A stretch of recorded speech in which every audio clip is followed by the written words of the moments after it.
Welcome to my channel. I am so happy to have you here, Lissette. Did I pronounce that right? Or is it Lissette? Lissette. Lissette, I'm sorry. I thought it was Lissette, No, but came out wrong. that's okay. Anyway, before I get into asking you some questions and you sharing some stuff about your reselling journey and your, your fitness and self-care journey, I highly, highly recommend anybody that is watching this video, please go down and subscribe to her channel. And I'm going to tell you why. She's very encouraging, very, very, very kind, and she's so supportive. She's also a moderator in Derek and Regina's Hump Day Hangout on Wednesday nights. And you're a moderator in there, correct? Yes, yes, yes. Okay, that is not easy. I mean, she's there all the time, being very supportive. She welcomes the guests in there from the beginning to the end. She shares people's links. As she's welcoming the guests, not only is she, saying hi, but you're typing all that stuff out. That's like a lot, and kind of like paying attention to who's coming in the room and sharing links. But not only that, then she's also on Instagram sharing the shows, whether it be on the feed or in a message. So she's very, very supportive, and I highly recommend that you go down there. Right now, she has a little bit over 480 subscribers. I think she said her 483 like that, but let's get her to 1,000. All right. Would you like to introduce yourself? Tell us a little bit about you. Hi, thank you so much for having me, Patty. I appreciate it. Oh, you're welcome. I appreciate all those kind words. And yeah, I just try to treat people how I want to be treated. It doesn't always work that way, but it just feels good. It feels good to be kind to people, to make people smile and feel good. There's enough bad things going on in the world, so I try my best. But my name is Lissette. I am New England Betty Boop on YouTube and Posh is My Purpose on Instagram. And I'm currently living in Massachusetts. I'm a full-time reseller. I also do a little Instacart as well. Whatever. Oh, I didn't know that. Yeah. Yeah, whatever we have to do to make, to make the money. Yeah. And yeah, I'm on a fitness journey. It's part of my life. It's a lifestyle. I was once almost 300 pounds. That was about 10 years ago, 9 or 10 years ago. So, since I've moved to Massachusetts about 7 years ago, I probably put on about 25 pounds more than I want to be. So that's what I'm working on right now. But yeah, the gym and just taking care of myself really just is my happy place, and it just gives me peace, and it really it just makes me feel good. So I love it, and I love sharing it, and it just makes me accountable. And if it can help one person, I feel good about that. So I'm going to ask you some questions here. So how did you come up with your name, New England Betty Boop? Like, what inspired you for that? So originally, my main Instagram is currently New England Betty Boop. But when I lived in Brooklyn, in New York, it was Brooklyn Betty Boop for many years.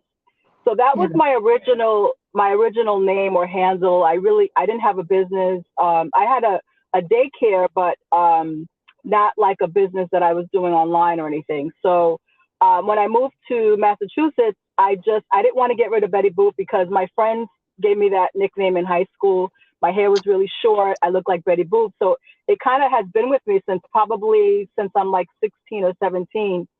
And I loved the cartoons, even though it was an adult cartoon, and but it just stuck with me. So when I moved to Massachusetts, I just made it New England Betty Boop, just to be, because Massachusetts Betty Boop just didn't have that same ring, So yeah, so then when I created, originally when I was on YouTube, it was just as just as a watcher. I never intended to have an actual channel. I tried to be supportive in the chat for many years. I didn't really think I was going to have a channel. And even till now, it still doesn't feel like I know I do. I know that I'm doing things, but, it's still kind of surreal a little to me. Right. Yeah, I know Yeah. when I started, like I never even really like thought about it. And then, cause I, want to watch it, and I never thought of any kind of, anything to do with like making money on it or anything like that. And then I'm thinking, I could do something with this. You know what I Right. mean? You're just on there watching stuff, and I don't know, Yeah. but it's been fun. We all have our bit of life to contribute, right? We've all been through things, so everybody gives a little bit of themselves, so it's nice. Was there a certain, so you decided to, so you said you've been on this journey for what, 9 or 10 years? Yeah, well, I've always been active. I've always been athletic. In high school, I was on the softball team. I was on the handball team, volleyball. I was a tomboy when I was a kid. Like I always played stickball with the boys and stuff. It was just in my nature. So, rode my bike. I was just very athletic. And, Right, right. when I got married, I was probably about 140 pounds, 145 pounds, something like that. And you get married and you start living a comfortable life. You live Yes. comfortably. I was the quintessential wife, and breakfast, lunch, and dinner I cooked and he cooked, and we had our daughter, and then just life happened, and all of a sudden I was after my third son, the weight, it was much harder to come off, and it was like I was almost at 300 pounds, and I was walking up a flight of stairs and I had pain in my chest, and I'm like, I'm the same age that my mom was when my mom had a mini stroke. I have to, if I want to be here for my kids, I have to do something. So I was drinking soda, I was eating late, I was just eating very badly. Yeah. And what kind of example am I setting for them? And so something clicked in my head almost immediately after that specific experience. And I just went like all in. I went all in, and I had a friend of mine, and she went with me to the gym often, and we really got into a good schedule. I would not eat anything out of what I was anything that was healthy for me. I stopped drinking soda, and I honestly felt it almost immediately. Like within a week, my whole uh, everything I just felt less sluggish, and Yeah. so excuse me. So I really and it was a little difficult with my husband at first because he didn't understand the focus I had, and he at the time was also not in good shape. And it took about 6 months for him to really figure out that, okay, this is what I was doing. And there was no kind of steering me away from it. So eventually he got on board as well. Cause I was going to the gym probably twice a week, 5 or 6 times, twice a day, 5 or 6 times a week. So I was Wow. doing cardio. I was doing, cause I really wanted to, because it's like anything, right? Once you start creating a habit, or just doing stuff You need continually, it. it just becomes part of your life. So Yes. I had to, I didn't want to stop. So yeah, that was it. And That's, and then life happens again. You get sidetracked, and we you just moved, get back in and there. you get it's easy to get back into old habits. So Yeah. now I'm at a place where I need to get that focus back. So, and it's a little harder now because I'm older. I'll be 53 in 2 months. So Yeah. your body doesn't react to things the same. But I know exactly what I have to do. I know when I feel good. And right now, my problem is sleep. I'm allowing like things, just anxiety. So the sleep is the problem now. I know how to eat well. I work out. So that my thing now is getting proper sleep. So you can't sleep, or your mind just keeps going, or what? Yeah, my mind goes. I want to solve the world in my mind. Yeah. Do you eat or Yeah, anything before bed, or drink I try. anything? I try not to eat anything. Yeah. Yeah, I try not to eat anything before I go to bed. I used to be a really bad late night snacker, and thank That's God that thank God I've kind of curbed that. if I do get the urge, I'll try to make myself like a blueberry, strawberry smoothie or something. No protein because it's kind of heavy on my stomach at night, but and it kind of helps. But Yeah. I try not to eat, And then the thing is, I'll go to sleep for 2 hours and then I'll wake up. I'll go back to sleep for 2 hours. I'll wake up. The other night I was up from probably 11 o'clock in the morning all the way until 10, 11 o'clock the next morning. So I didn't sleep. So now my body's like, you know what it is too. I have so many ideas in my head, and I'm doing the reselling, and I'm really trying to get the business to a place where, I'm making a certain amount of money. So I have that vision in my head, and I'm just constantly. We're I'm always trying to thinking of organize ideas, things. stuff. I know. Yeah. That's So how it's I am. Like, it's like all day long. Like, ugh. yeah. But I It love really it. is. And yeah. And it just keeps you, and when you surround yourself with people that are doing what you're doing and you're talking to them and, they give you ideas to try different things. And so you're always constantly changing, and I'm in the process of organizing things. So there's just as if there's not enough hours in the day, you try to, so it's just trying to balance. It never works, but you try. Right. And you think, well, what's more like, because you want to get this done and this done and this done, and you just focus on what's most important, I guess. You know what I mean? Yeah. So I know I was like, just to backtrack a little bit, I won't get into the whole thing, but I was like, no, I won't get into my weight in it, but I was like 156 pounds at the time. But I don't think it was my weight I was feeling a little bit different, but it was literally like I would just eat whatever, anything. I didn't drink. I'm not like a soda drinker, but I would eat whatever. And I always, from like 11 o'clock on, I would start to feel just literally sick in my stomach. I'd be throwing up, and it was all like to the point where it was affecting my life. And the one day I was just sitting there, and I was downstairs. I had my cup of tea, and I started to get that feeling again. I don't even know what I ate. And sometimes I wouldn't eat till I usually would eat in the morning, but I don't know what it was, but I just started to feel this sickness come upon me like it would do all through the day. And I thought, I just can't keep on doing this, because I wasn't feeling better. And I just put my tea down, even though I didn't feel it was the tea but I thought, you know what, I'm going to start just drinking water for now. And I cut out what I did the first thing. And it was so hard for me. I just cut out the sugar. I cut because my sister told me, she's like, now she's into all that fitness stuff, but she said, Patty, cut out the sugar, because I was getting headaches and stuff, migraines I get, but not like I did. And even, speaking of migraines, I used to get migraines from bananas, certain things will make you get migraines. They would make me get migraines. And I know bananas used to be one of them, but ever since I cut out the sugar, I was, I would only use two spoons in my tea. It wasn't like a whole lot.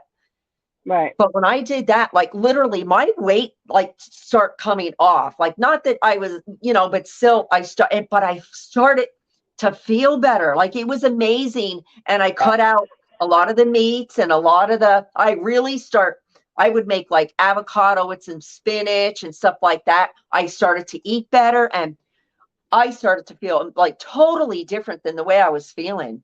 It's all about what you eat for how you feel, and you know what I'm saying? Yep. And as we get older, our bodies just react very differently. We can tolerate much more younger, but older, it's nope, you better stop, because it's just gonna, And I was to the point where I knew I would be in the hospital if I kept going, because there was something I felt just wrong with everything I eat was getting me. I just couldn't. I don't know. And it was just with not to be gross, but just I would throw to the point where I was just nauseated and I'd have to throw up. I don't know. Your body was telling you. Your body's telling you don't need that. Yeah. Yeah, but I feel so much better. And I lost pretty much weight. I'm a little bit thinner than I'm down to 130, I don't know, 132 or something like that. I lost it so quick, but it's from the sugar. It was the sugar. Yeah, I know it was. yeah, So eat those cakes and everything. right, Oh, right. Yeah, no, I they're still good do going. They're snack a good going little bit. down. Huh? Sorry. No, I was saying they're good going down, but then we pay for it. I know, right?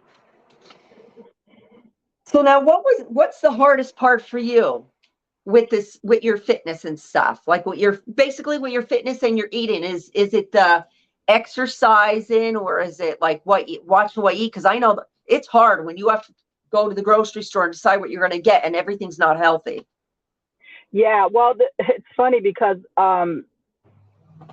we know what's good for us and not good for us. They always tell us when we shop to shop the perimeter of the grocery store. Anything in the middle is really processed, not good for you. I didn't But know when, that. yeah. So Andrew, my husband, about 2 years ago, had a health scare. He actually he was doing some some work on the house, and he got a splinter, and we couldn't get the splinter out. I tried, he tried, and it was in there for about 2 weeks, and I'm like, I think you need to go get it checked. Something's not right. Like that Yeah. should be, you got to get that out. So his hand kind of swelled up really bad. We finally went to the emergency room, and they kept him there. They kept him because his insulin was like almost at 1,000, Patty. Oh He my was like, gosh. yeah, it was really, really bad. Yeah. So Was he he had diabetic? never, Like, well, he didn't know that he was. So he finally found out thank that he God for was. that splinter. Yeah. So he was in the hospital for a week, and he'll be 61 this year. So in his whole life, he's never been in the hospital. So in that time, he came home. He had to take, I had to give him insulin 4 times a day. And he hates shots, and he couldn't do it himself. So I had to do it. And I had to cook for him all his meals and stuff. He was very weak. It was a very hard time for him. Yeah. And seeing him like that, I've never seen him that way. So, but shopping for him to cook and eat, to cook his meals, you realize whatever doesn't have sugar has salt. Whatever doesn't have salt has sugar. Like it was Really? so I hard. didn't know that either. Yeah. If you look, Thank especially, I'm you. going to tell, and I tell people this all the time, when you're in the health food section, check the ingredients. Look at the sodium. Those Morningstar patties and all that stuff that are supposed to be so good for you have so much sodium. So just be very mindful and careful. And it taught me so much. Like, we go through these experiences and we think they're in vain. It's always for a purpose. So it really made me conscious of what I buy, what I eat, and ultimately I had to cook mostly salads, things like that, salmon, chicken, and not too bland. I added a little seasoning and stuff, but with Right. all those processed things, I had to be careful what I was feeding him. But within about less than a month and a half, when he went back for his checkup, we got him back down to at 145 his sugar level. So he was Wow. almost normal just from a month and a half of eating right every day. Was it Yeah. easy? Nope, because I would not give him, I'm telling you, he wanted to have certain things and I just said no. And he was used to drinking soda and sugary drinks, and it was like dealing with a person that was an addict. Well, yeah, they Ultimately. get it. I know when Yeah. like, if you don't have soda, oh my God, like headache, Yeah. they feel Yeah. horrible. Like it's Yeah, bad. yeah, it was rough. But, we got to a place where, thank God he was healthy again. And it took and he didn't want to take insulin anymore. That was the other thing. He took himself completely off the insulin, and now he's back at the gym. He has a trainer. That was almost 2 years ago, but it took just until now is when he's just starting to feel himself again. So I say all that to say, just check what you're eating. If you're drinking soda and things like that, try to cut it out as much as you can. I drink mostly water now. You know, I have ginger ale every once in a while when I want something, you know. I even cut coffee out. I'll have coffee again once in a while because I like my coffee light and sweet. Yeah. So if I could drink it black, I would, but I can't. Yeah, no, So neither could you know, I. I have mine a little bit sweet, but not a lot. yeah, I just try to be more mindful. And when we drink the sugar, it goes into our bloodstream quicker. It doesn't break down. Not that either sugar is not good for you, but drinking that soda and stuff, it just goes right straight to your bloodstream. Yeah, I So, didn't even think about that. yeah. So So I what just kind try of to, foods would you like for anybody like beginners or something like this? Like, what kind of foods make you feel that are healthy, that kind of make you feel full, where you're not like going to want to snack? You know, because I'll get like grapes and I'll snack on them between instead of having a cookie or something, you know. And I Mhm. love grapes, but like, what kind of foods would you recommend? Like, that'll help you feel a little bit full. um, the the foods that I love, as far as food goes, I eat a lot of spinach. Spinach, you can eat all the spinach in the world that you want, and it won't. It'll honestly make you feel good. But I like cooked spinach, raw spinach. Of course, raw spinach is better. You know, I'll make it with chicken and stuff like that. For snacks, I'll have. I love blueberries. A smoothie for me or a shake, like with protein, will make you feel full. Not everybody believes in that or anything, but if you put a little, I like chocolate, so I'll use chocolate protein. And this is what I put in my smoothie. I put blueberries, I put strawberries, I add spinach. Um, you could put your vitamins in there, you know, Yeah. and it makes you, and it gives you that sense of fullness. So now, if you want to make like a sorbet or something, like I love ice cream. So ice cream is like my nemesis. Is it? Yeah. So I'll have it once in a while if I really want it. Usually I'll ask myself 3 times. If by the third time I say yes, still I'll have it. But I'll try to make like I'll take frozen blueberries, frozen strawberries, and a little almond milk or oat milk, and I'll put it in the blender, and it makes it almost like a sorbet. Wow. I'll add a little, Sounds yeah, good. yeah, you could try that. But I like cashews, so it's always good to like if you're going somewhere, if you're working or whatever, try to pre-pack what things that you like that are healthier, so that it doesn't. Because obviously, if you're out and you get hungry, there's not a lot of healthy options. So Right. you'll go to the gas station or to the store and grab something ultimately that probably that's not good for you. So just try to have those things, those things handy. I like rice cakes. Apple, cinnamon are my favorite. I'll put a little peanut butter. I love peanut butter. Peanut butter makes you full, and it's good for you. It has protein. So Yeah. just things like that. But now I'm really not much of a snacker. I'll try to have the food in my meals. I'll try to have that fullness in my meals. You know, I know now some people did, and I tried it just for a little bit. I tried it for a little bit, that intermittent fasting. I Did fast you ever every week. try doing that? Yeah, I fast. I fast often.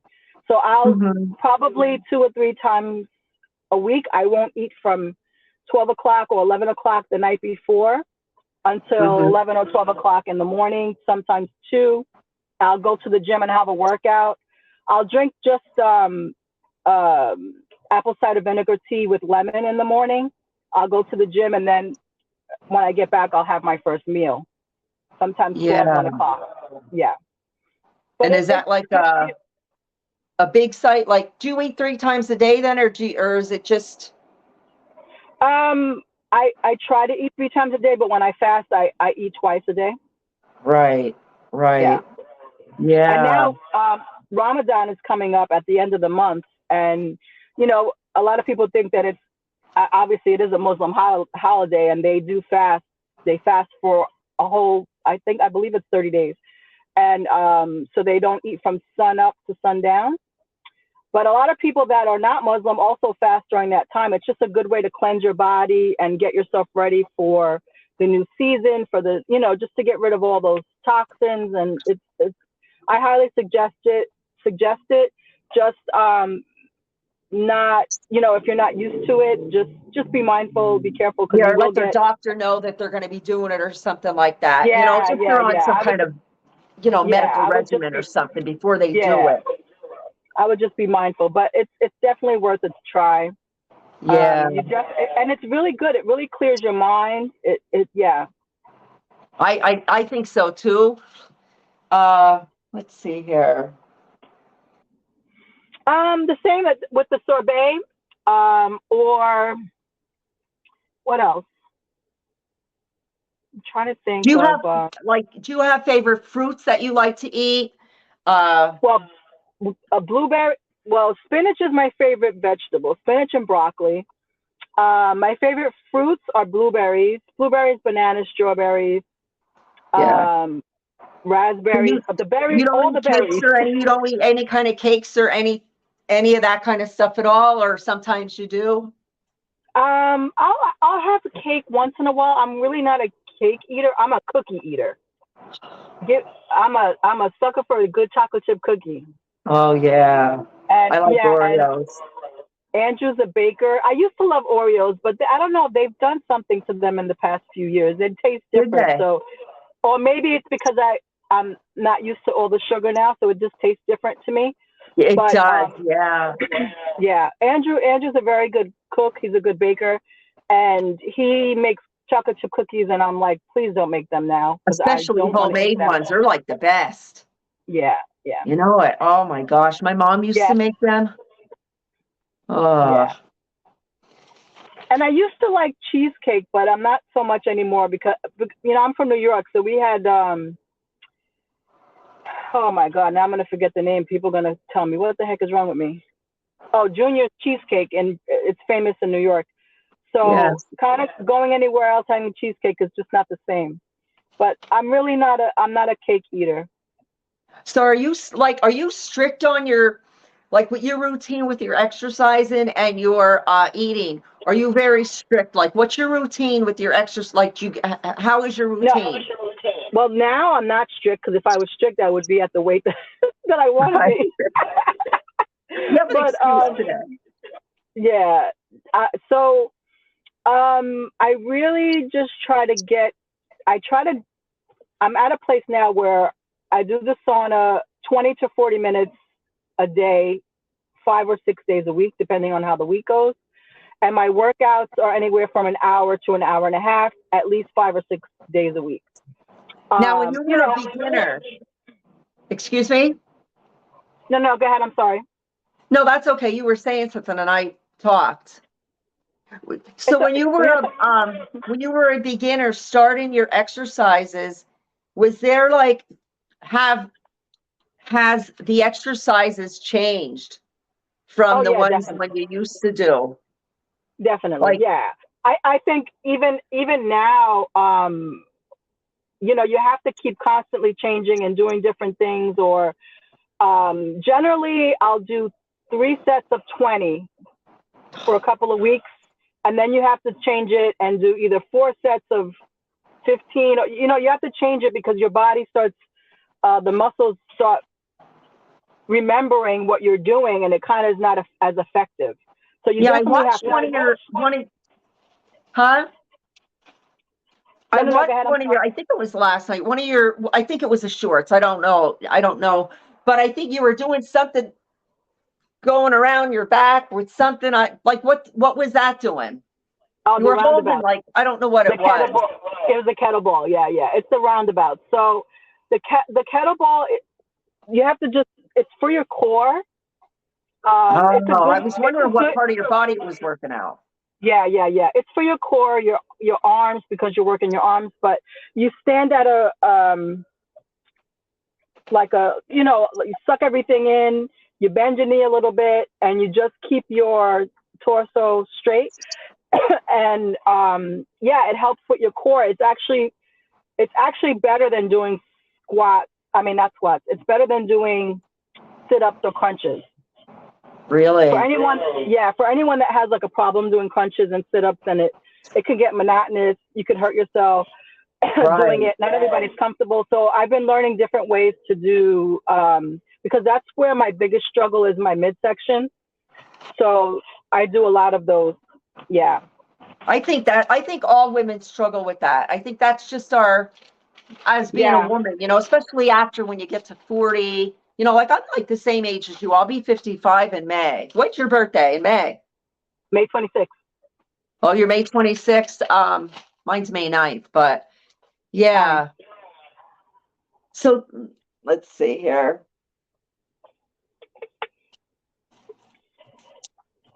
So what small changes, like if you think back to like the small changes what ones do you think made the biggest impact on you? Like if you think back to your small changes, whether it be eating or with your exercise, which one do you think made the biggest impact?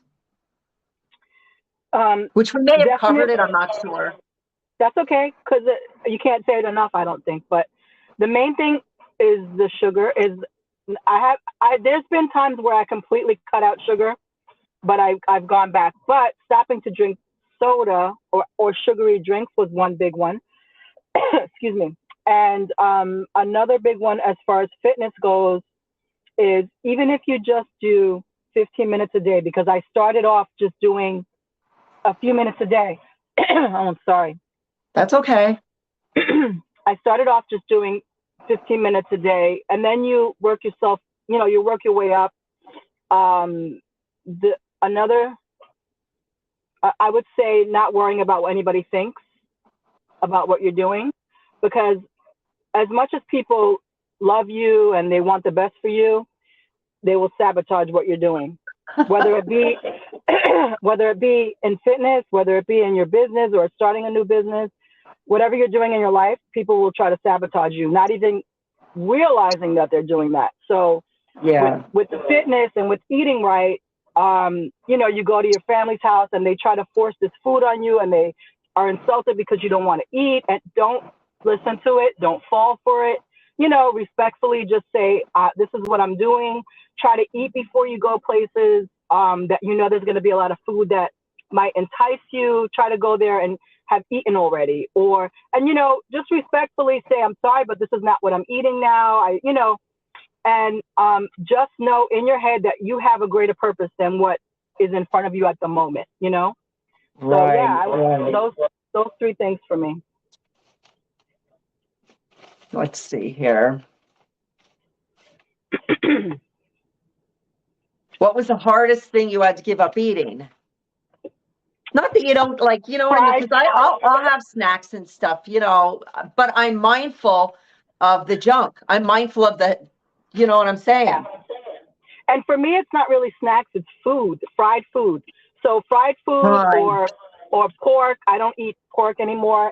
And my family's Puerto Rican, and I can make a mean pernil, which is a pork shoulder, pork butt, all that stuff. I make it really good, but I just don't eat it. I don't eat it anymore. But yeah. once in a while, I'll have the crazy notion or desire to have it, and I will be sick for like 3 days. I know, like I gave up a lot of the meat too. Like sometimes I'll have like with the like I don't eat hamburger anymore. Right. Not that I don't miss it, but because Andrew doesn't eat red meat, so I don't really miss it because it's not like I'm making it for my family and I'm not eating it. So, but we eat. So I make turkey burgers. I make of course chicken grills and for my son, he loves chicken cutlets, so I will fry him some chicken cutlet once in a while.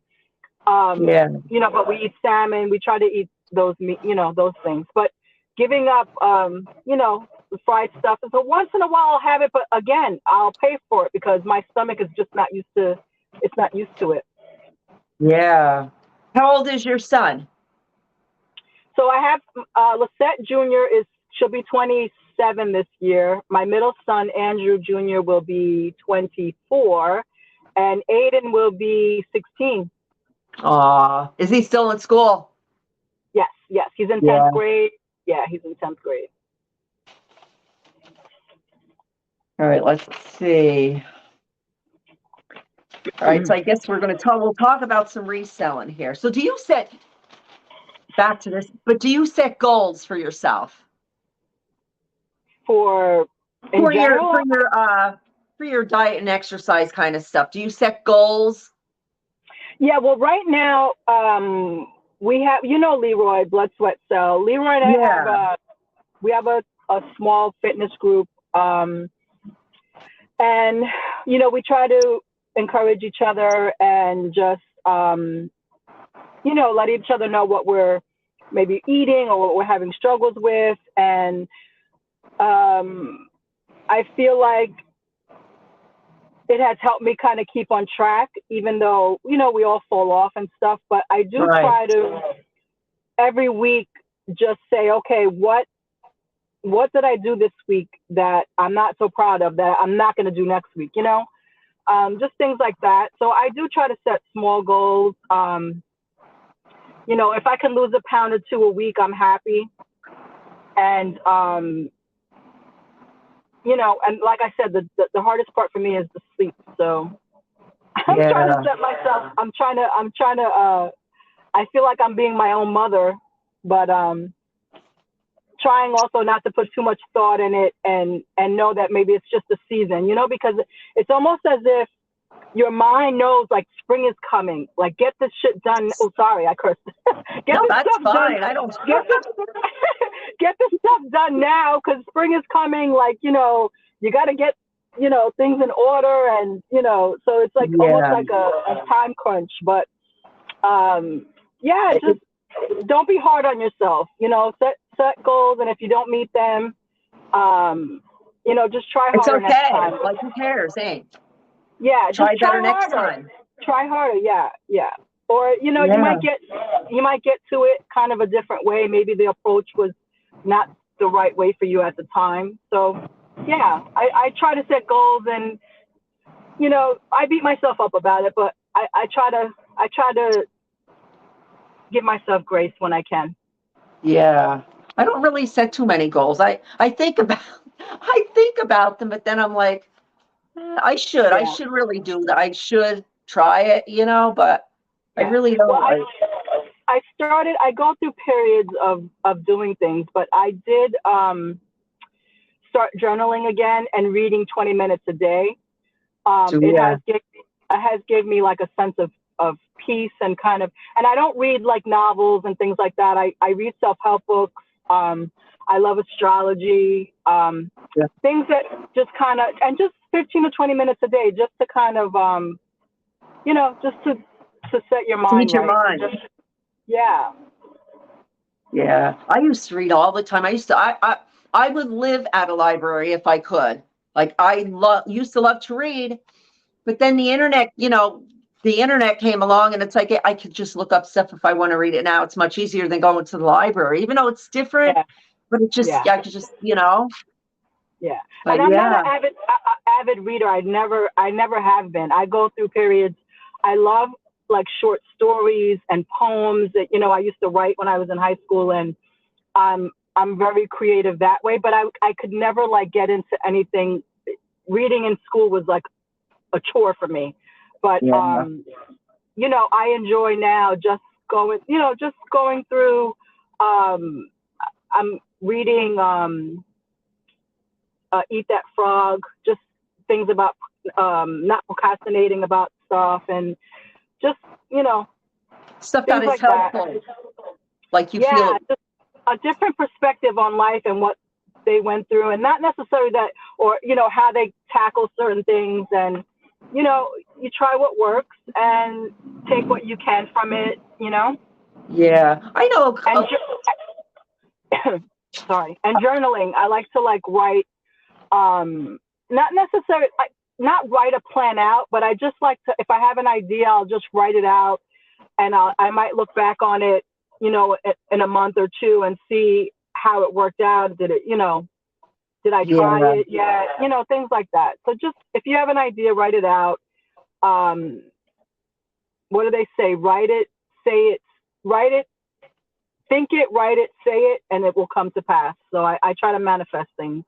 Yeah, I never heard that one. That's interesting, though. Yeah. So my sixth grade teacher taught me that, and I don't think I've ever failed. I from that point, I never failed a test that I took. I've never got less than like a 70. Just from Really? if I applied what she said. So when my daughter's the oldest, she got like the hardest. Like she used to sit down because we had vocabulary words and spelling words. So I would make her, she would read it, write it, and then say it.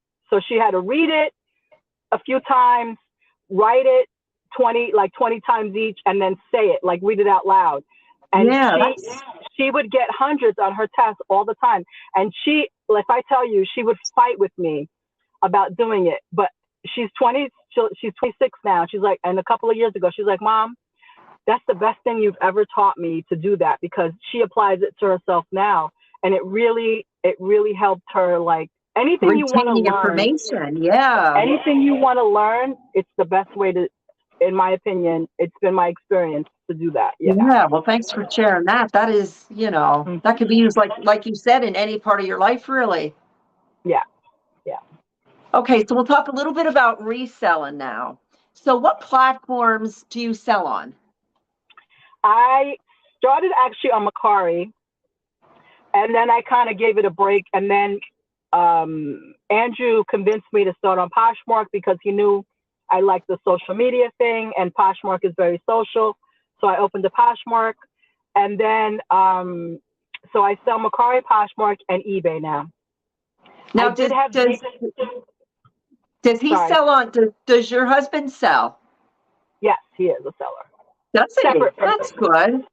Oh, separate from me. He started reselling before me. Yeah. Wow, that's interesting. All right, so you're on Poshmark and eBay, you said. Which do you like better? Yeah, Macari, Poshmark. Yeah.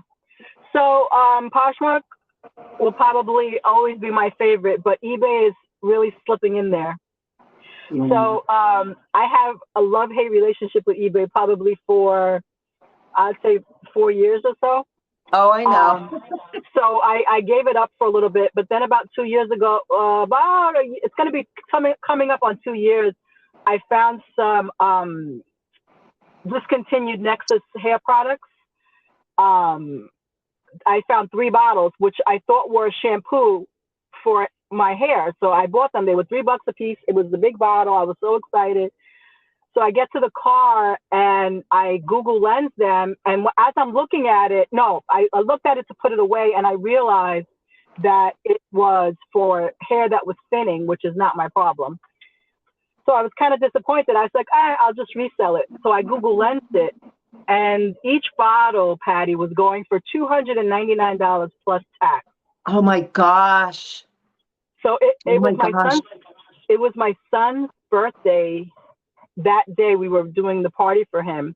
So that was a Sunday. So Monday I listed them, and I took a nap. I woke up and I listed them separately. I listed them for $279 plus $12 shipping each. And this is my first listing on eBay that I've ever done, because that's where I saw them listed and sold. So they weren't just listed, they were actually sold comps. So I listed them, and within 4 hours, I sold all 3 bottles. So $970 later. What a day, eh? Yeah. So I still kind of was reluctant to sell on eBay after that because of the scammers and things like that. But then over the past little over a year, you got paid for them, right?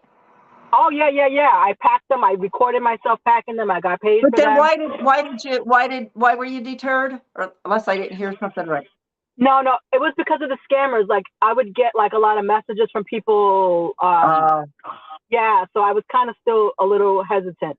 You were like, being around Regina and Derek, and I have a good friend Cynthia. They all sell on eBay, and just being around them, just really you felt more comfortable, I guess. Yeah, made me feel more comfortable over time, and just Derek and Cynthia have given me a lot of encouragement to list more and to just, I started the global shipping. I sold 2 things through that, and just just surround yourself with people who you look up to and are, share your goals and stuff like that. And it gives you more confidence and just encouragement. It's really good. So I'm glad Yeah. I So did like, because what do eBay you is like to slow. sell better, hard goods or clothing? Like, what's your favorite kind of things like to sell, or doesn't it really matter? Anything that makes me money. I have no preference. Right, right. Although right now I'm loving plush for some reason, and not that I'm selling so much of it, not that it's getting me so much money. It's just fun. I It's love fun. It's learning about it. interesting. It's not boring. Yeah. Like, I No, don't I get, love. you're not listing, and it's Yeah. easy, Yeah. bulky, So but I I love selling plush. Yeah. But so so last night I watched your video. Now, I don't know if it's your latest one. I think it is. I'm not sure. But that 30-pound mystery box, who'd you get that from? ATL Flippers or? yes, from Derek and Jasmine. They Yeah. popped in. They popped into Hump Day Hangout a couple of weeks ago and said they had some merchandise. And I reached I out never to even knew them. they did that. Like, I know what they do, but I didn't know they had, No, they like just they were doing that. boxes like that, like mystery Yeah, it's boxes. very recent. It's very recent. They just started it because they had Um, because they're getting the units. They have so much stuff that they're getting. they have to get You rid of can't. stuff.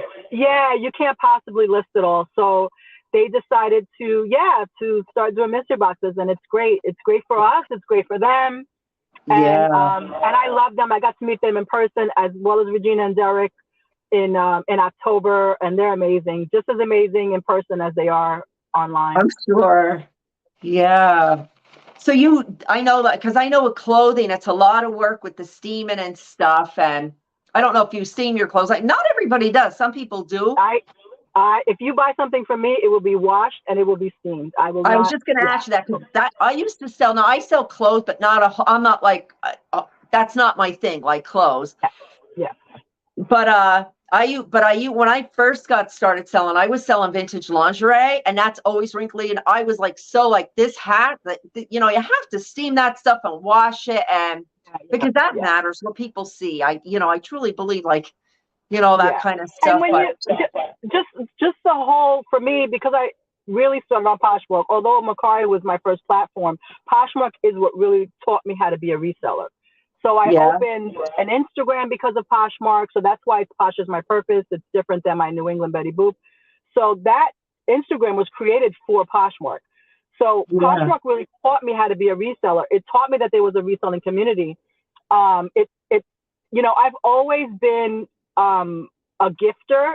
So when I gift something, I do it individually. Like I will buy you a gift that's based on your personality, what I feel is for you. Like I've never been one to gift people things that are just general or just, it's personal for me. So the packaging and everything that Poshmark does and how to present it, and it's important to me. So when somebody opens something, they feel the love that's being it's sent. like They an feel the care. experience. It is an experience. It is. So for me, I want you. If I'm not able to wash it, if I got it from the bins and it has tags, I will spray it and steam it. And I want you to open it knowing that either you can wear it right away, even if you choose to wash it again, but you're able to wear it. You're not going to have a funny smell. It's just going to feel, Right. yeah. It's So that's nice. important to me. Yeah, yeah. Yeah. Because sometimes, you open up stuff and it's like, oh my God. And I get Like, it. you know Not what I everybody can mean? do it. Yeah, if you're a high volume seller, and everybody has their own business model. You have to do what works for you. You have to do what feels right to you. And Right. it and that's why people choose not to do clothing because it's a little more in depth and detailed. Yeah. Being able to save these things from the landfill, I feel like I'm doing my part. So, Now, what kind of reselling tools, like if you're thinking of beginners, like what kind of reselling tools would you advise them to have on hand? Like if they're just somebody getting started, like what kind of things like do you have like that are very useful you use every day or all the time? Or maybe I would something you'll say that somebody hasn't even thought of. For me, it's probably what everybody uses. You don't have to go crazy. You have your phone. You could start with your phone to take pictures. You don't need a fancy camera. You can use just any table, really, and you can use Bazaar or Photo Room to take out the background and just make them white. They have free options of those. Measuring tape is important because I do give measurements with my clothing. I just think it helps, especially with Poshmark. I always put, let's say, women's size medium, approximate measurements. And if it's a shirt, I give the bust, the length, and the arm length. And I always put approximate measurements because in Poshmark, you cannot return for fit. And if someone says, oh, this is whatever size, I always put the approximate measurements because it's in my opinion, it's the way I did it. I laid it flat, you read it, you purchased it, so now it's not my responsibility. You know, the only thing is if it came ripped and that wasn't mentioned in there or whatever. But so the measuring tape is important for me. And I do that now with eBay. I put measurements. Although I know it's very different on eBay, they could still return it. But the scale is very important. It's probably one of the most important things to make sure, especially with eBay. And what else? I mean, for me, it's the steamer, it's a shaver, the sweater shavers. It just makes my life easier. You don't have to get anything expensive. And a lint roller, you know, all the basics. Right. Basics. Yeah. I know. If you don't want to use Bazaar or Photo Room, get yourself 2 poster boards from Dollar Tree, $1.25 for the whiteboard, and you can use that, set that up anywhere. It's really that easy. You know, get one of those the command strip hooks, and you can really hook it anywhere and take pictures from anywhere. You don't need a big space and a big, you know, you could start with what you have, really. Exactly, Gwen. If you don't, go outside in the sunlight, take a picture of it on the green. You know what I mean? Yeah, it's wherever you feel comfortable. That's right. So I know on Poshmark this is a couple years ago on Poshmark, maybe it was 2 years, I don't even know, but I sold a purse that was like a basket purse, the old vintage one. It sold, I don't know for how much, maybe $25, nothing much. That maybe it was 50, I don't remember. But I'll never forget this. You know why she returned it? She opened up a return because there was a screw loose on it. Like, seriously, there was a screw loose on it. And she said that was her reason for returning it. Yeah. So I guess I just put it in there early. Look over it too good. But that is why she returned it. Well, she wasn't handy. I guess she couldn't fix the screw.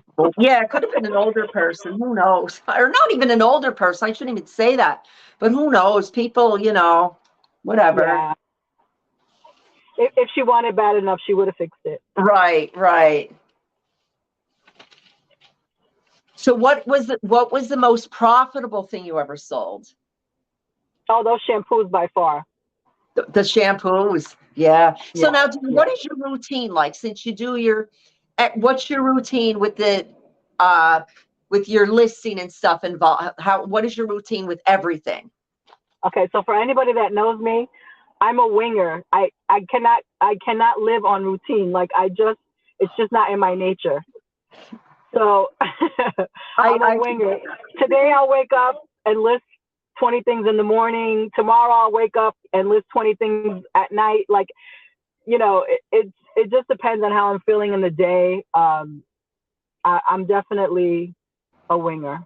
Yeah, but that's good because you're working from home, you're working for yourself. That's the benefit. One of the benefits, you can do it around your own schedule. Yeah, I mean, and people with a schedule, it works for them, and having a schedule can definitely make you more productive, but it just doesn't feel right to me. So I just know what I have to get done in the day, and I get to it when I get to it. Right. So, now you're talking about, you said something about, do you have with organization, how are you with that? I'm very good at it when I finally sit down and do it. I'm very good at it. But I had a daycare for 15 years before we moved here, and you can eat off the floors in the daycare. Everything had its place. I'm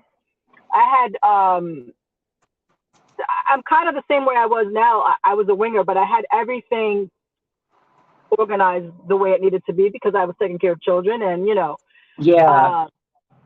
you just know what you have to do and you just do it. Now, I kind of got comfortable. I love to source, so I have I don't like to call it a death pile, but I have a money mountain or money pile, and it's gotten a little out of control. Yeah. So that's my what I'm working on organizing now. And I put a good dent in it a couple of days ago. And once I just sit down and do something, I'll get it done. Yeah. And I just like to have, I don't know, just by go ahead, I'm sorry. No, just I know with organization, like I watch some channel, like I'll watch some organization videos because I know where things are at. They're semi-organized, but I'm not near, like some people have amazing systems set up, like really Right. just really good systems with all these totes and all, like just stuff like that. And I do have totes and stuff, but mine's not like really elaborate or anything, but I keep on saying but one thing that I don't do that a lot of people do, and there's nothing wrong with it, like especially if they're selling, like, and I'm not talking about stuffed animals or stuff like that, but like if they have a lot of stuff or a lot of clothes, you know how we go to ship stuff out and stuff, but they'll go through they'll do the routine, and in the routine of putting stuff away, they'll also wrap it up. Like but I don't have a lot of clothes, but even other stuff, the only thing I wrap up is my jewelry. Like if I wouldn't just throw all my jewelry in a drawer, like, and separate them. But my thing is, how do you, like, you don't even know if that stuff going to sell. And I know they're thinking of maybe it might get dirty or it might get a scent or something with it, or something might happen. But I'm thinking, look at all that money is being wasted on stuff that you don't even know. Like if they have thousands of things, thousands of pieces of clothes, like I just think it's like a lot of money you're putting away for like bagging all that stuff, and you don't even know if it's going to sell. Like, well, I think people because I bag I have about and I know that's a good thing, but I don't sell a lot of clothes now. I bag all my things I sell in bulk, except my stuffed animals and stuff. Right. Yeah, I mean, because you go in with the attention that it's going to sell. You don't think that, it's not going to sell, let me pack it up. So I probably have about 600 items, maybe 400 of them, 450 of them are clothing, and they are packaged in a plastic. And I know people are not fond of that, but it's already cleaned. It's already steamed. So is there a reason why well, because of the environment, which I understand, but for me, it's more important that you get the item that you paid for in good condition, so that if my package happens to be open, and it's happened quite a few times, and I've gotten comments saying that it was secured with plastic and it saved the item because otherwise it would have been damaged because of the weather. Right. So I do still package in plastic, and I try my best and to like reuse as much materials as I possibly can. That's good. Yeah, like I package them like when they, like before I put them in the box and stuff, like to go, like they're in plastic wrap and whatever. But I just think, but I don't have like a whole lot of clothes like that I'm reselling. Yeah. But I do have, they're all hanging, and then when they sell, I'll wash them. Like I won't wash them before, unless it's like lingerie or something I do. But if it's like until that item's sold. Right. Like, you have to do what works for you. I just feel like if I'm washing, I don't want to bring it from outside and it's in my house and I put it away or do anything to it and it's not clean. That's for me personally. Right. Yeah. And then just folding it, putting it away, it's numbered. I just go and get it and then I could ship it. I don't have to do anything else about it, with it. I don't have to think about it. But, we have to do what feels comfortable to us and what works. What works for us. Yeah. I used to work in New York. About Poshmark though, the thing I like about Poshmark, and they could do it on eBay too, but like when they could add items, because I was worried with not worried, but I sell a lot of jewelry, and I'm thinking I'm not gonna, who wants to pay $7.95 or $8.95, whatever it is, shipping if they only want one piece of jewelry. But I find they're putting them in bundles on there. Yeah, So yeah, they yeah. don't That's mind what's paying great. $7 or $8 shipping Right. Yeah, that's when what's they're great about doing Poshmark. that. Now, Yeah. with Poshmark, how are you doing do you have other people share? Do you pay for a person to share, or? Yeah, I have Pasha VA. I pay $25 a month, Yeah. and I love it. You know, you can set it. You could put times on it to share. So I have it sharing to the parties during the day. I have it on automatic share back and follow back. So if you share me, I share back. I think I have it set to like 5 items. So if you share me, I'll share 5 items to you. If you follow me, it follows back automatically.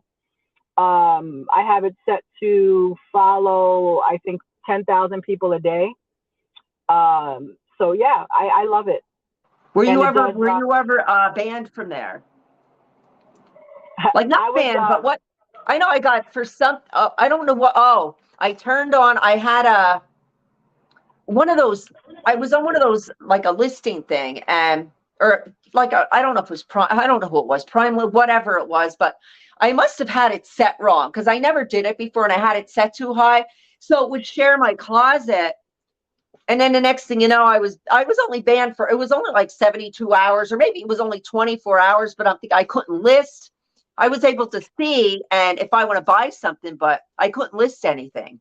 yeah. So even before, because I've had the Pasha VA, and then before that, I had a Closet Tools. So I've had sharers probably for 3 years now. But before that, I was in a lot of share groups and follow groups. If you see my Poshmark, I'm probably at like, I don't know, I see almost you 2 have million. hundreds of thousands of followers and stuff. Yeah, I just went on Yeah, it this and morning. I have like almost 2 million shares or something. But Yeah. I was in share groups and follow groups before I had the Closet Tools and the Pasha VA, and I was actually banned quite a few times. And it's just they put you in share jail or follow jail. Yeah, that's what it And is. Yeah. it's for Not a 24 ban, hours. but yeah.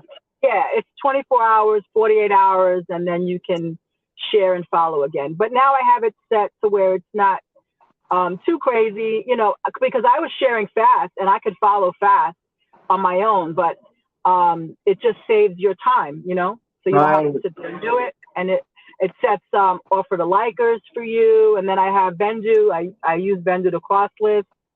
So I can How do you delist like and that? relist. I like Do you it. I cross really list like it. everything? Like, are you worried about selling something on another site? Because I know they'll take it down, but they don't fully remove it, right, from the other site. Like if What do you mean? if you sell something on.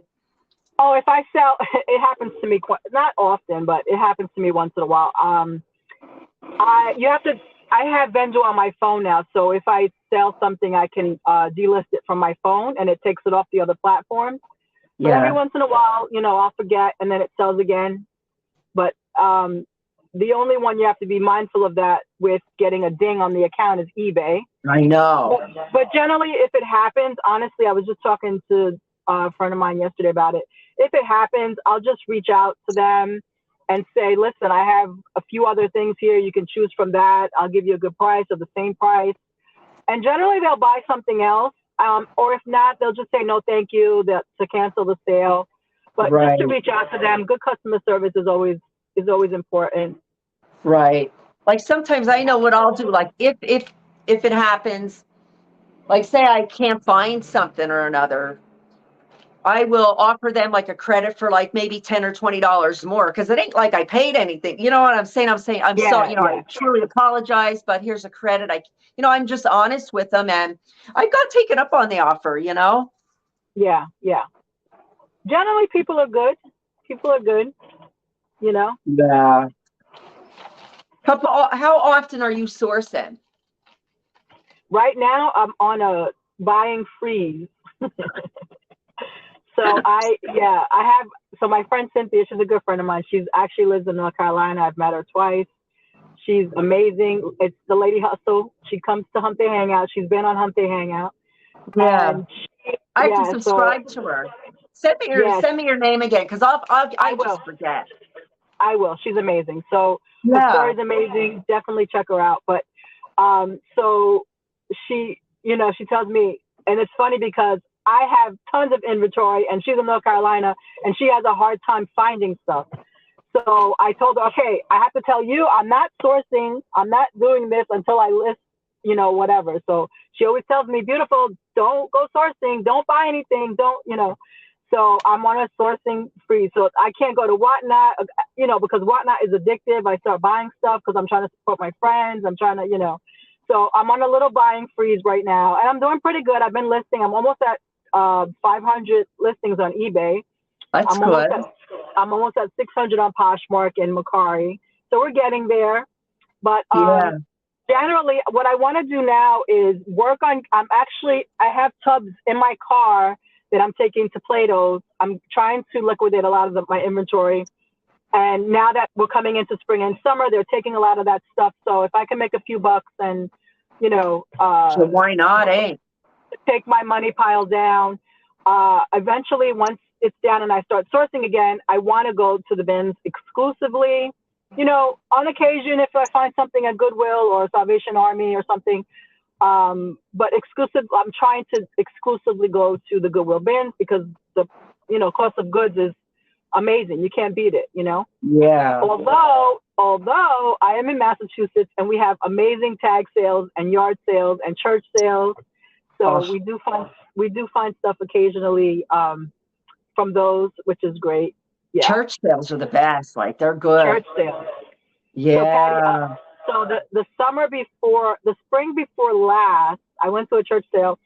Me and my mom stopped just unexpectedly on the way. We saw one in a parking lot, and I found a bunch of great stuff like transistor radios. This little there was this leather jacket. I'm gonna send you a picture when we're done. And it was $1, right? It was $1, and I took it home, and it was like a 70s style jacket. It was like a cognac brown leather. Inside was like fur and all that stuff. I brought it home. I put it on the hook, and I couldn't find it. I couldn't think of a price to give it, the price to put on it or whatever. I couldn't really find any comparable listings. So that's good though when you can't find something. I know, but I didn't know how, and I was hoping that I would lose weight so that I could fit it because I really loved it.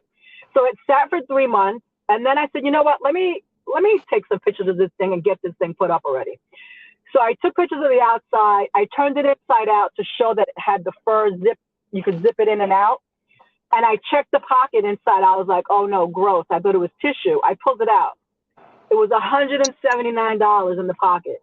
Wow. I paid $1 for the jacket. I already made my money for the jacket, and nobody has bought in the jacket yet. Nobody has bought it yet.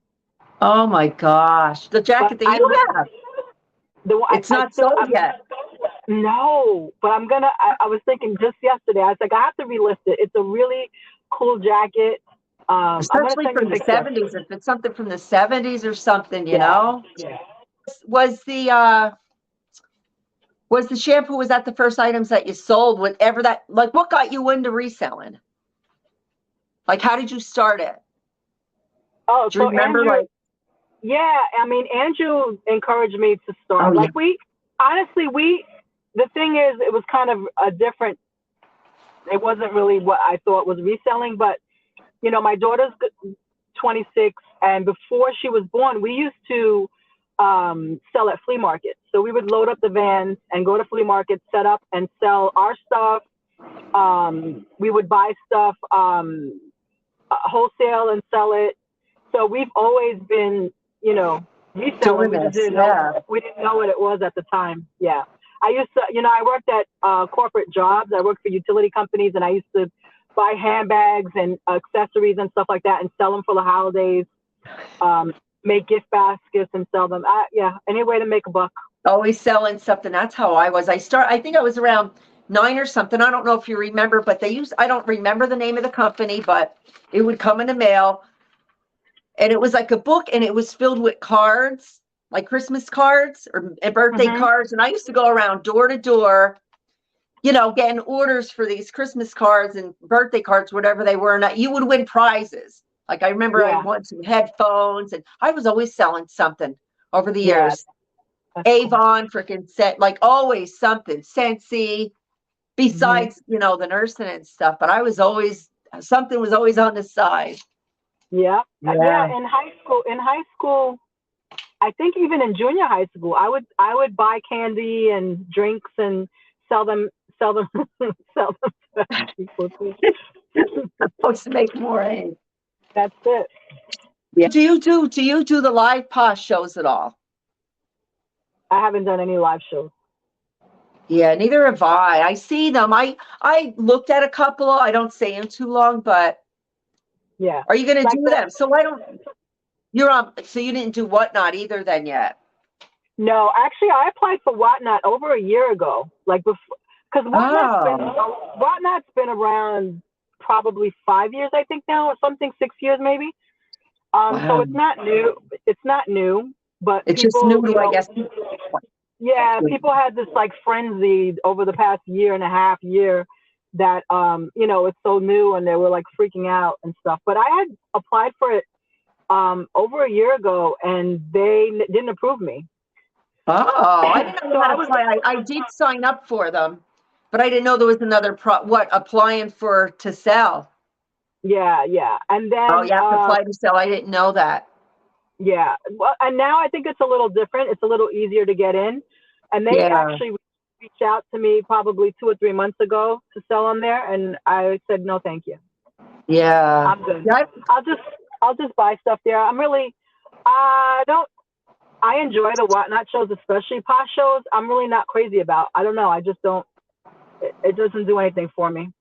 Yeah. I never even went on it to see anything what it's about. I should be up with the times with stuff, but I get my routine, my own thing, Yeah, everybody has their thing. Everybody has what they like and what they enjoy, and I just feel like Whatnot was more interactive, in my opinion.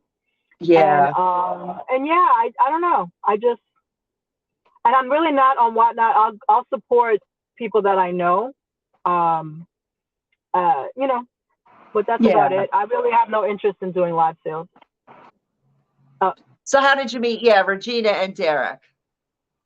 So I met them probably maybe a little over a year and a half ago, on Hump Day Hangout. Yeah. I try to surround myself with people that are positive and encouraging and, inspirational and, so, right. I stumbled on the show and I'm going to tell you, like almost instantly, I just felt like that's where I belong. I met so many amazing people in that chat through them that, And then they had me on the first time. It must have been about maybe 10 months ago. It's almost a year ago that I was on there for the first time. And then, I was blessed to meet them in October, and then they had me on again after that. But I just love the whole vibe, the connection that they have together, because they're complete opposite, but yet they have the same they value. complement each other. Like, it's funny. Dude, they really work off each other's energy and just bring different perspectives to situations, and they're just real people that you want in your life, I really feel like we're family. Like I'm very, I truly love them both as individuals. They're really amazing. Yeah. So communication and all that stuff is just part of my personality. Right. But I love connecting people. I love to make people feel included and just just sharing the good energy. I'll give you what I receive from you. Right. And just being in that chat makes it very easy. It makes you feel, because when you give of yourself, people feel more comfortable to give of themselves. When you share things that you've gone through, they feel more comfortable sharing things that they've gone through. It's just a matter of, and we all have so much to give. Like we all have a part of ourselves that someone else needs to hear or, needs to know that other people are going through that so that they can get through whatever they're going through. And just being in Hump Day Hangout, really, you just learn so much about different people and different personalities, and it's just really a positive atmosphere. And I highly encourage people to you know, and I've learned, sorry, I've met so many people there, but I've also introduced many people to them. Yeah. So yeah, I'm a hump day hangout advocate for sure. Yeah. I don't know how I don't know if I think I seen your, if I didn't, I have to go back and check, but I think I watched your first when you were in there, because I think that's, Yeah, but I'm not I remember sure. you being there. Yeah, I remember you being there. Yes. Yeah. That's the biggest thing for me is not I will say fitness, life in general, reselling, not to compare yourself to anyone else. You know, it's good to learn from other people, get inspired by other people, but just be yourself. Don't try to be anyone else, you know, and just be kind. Even if people are not kind to you, just be kind. Don't allow other people to change who you are. That would be my biggest thing. Yeah, because it can bring you down when you start worrying about what other people think. That's like the biggest thing. Don't even, yeah, do your thing. But thank you so much for being here. Thank you. I appreciate you so much, Patty. It was so nice You too, and you have a beautiful rest of your day. Thank you. And the weekend. You're welcome. All right, take care. Take care. Bye-bye. Bye-bye. Thanks, bye.